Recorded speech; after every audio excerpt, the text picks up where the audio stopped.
বুক ভরা আতঙ্ক আর চোখের জল নিয়ে আরো একটি রাত পার করলো চট্টগ্রাম। চারদিকে শুধু পানি আর পানি, কিন্তু তৃষ্ণা মেটানোর মতো এক ফোঁটা বিশুদ্ধ পানিও আজ নেই এই মানুষগুলার কাছে। যে ঘরটি ছিল পরম শান্তির আশ্রয়, আজ তা ডুবে গেছে নিয়তির নিষ্ঠুরতায়। ঘরের চুলাটা জ্বলছে না কত প্রহর ধরে। ক্ষুধার্ত সন্তানের মুখের দিকে চেয়ে নীরব চোখে জল ফেলছে অসহায় মা বাবা। কেটে খাওয়া এই মানুষগুলা আজ সব হারানোর গল্প।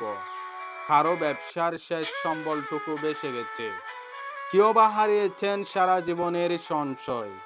প্রকৃতির এই হৃদ্ররূপের সামনে তারা আজ বড্ড অসহায়।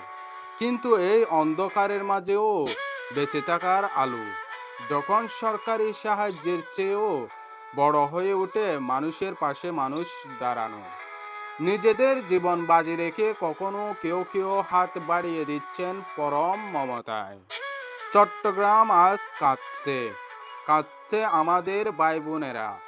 আসুন দূর থেকে শুধু আফসোস না করে যার যতটুকু সামর্থ্য আছে তা নিয়ে তাদের পাশে দাঁড়ায়।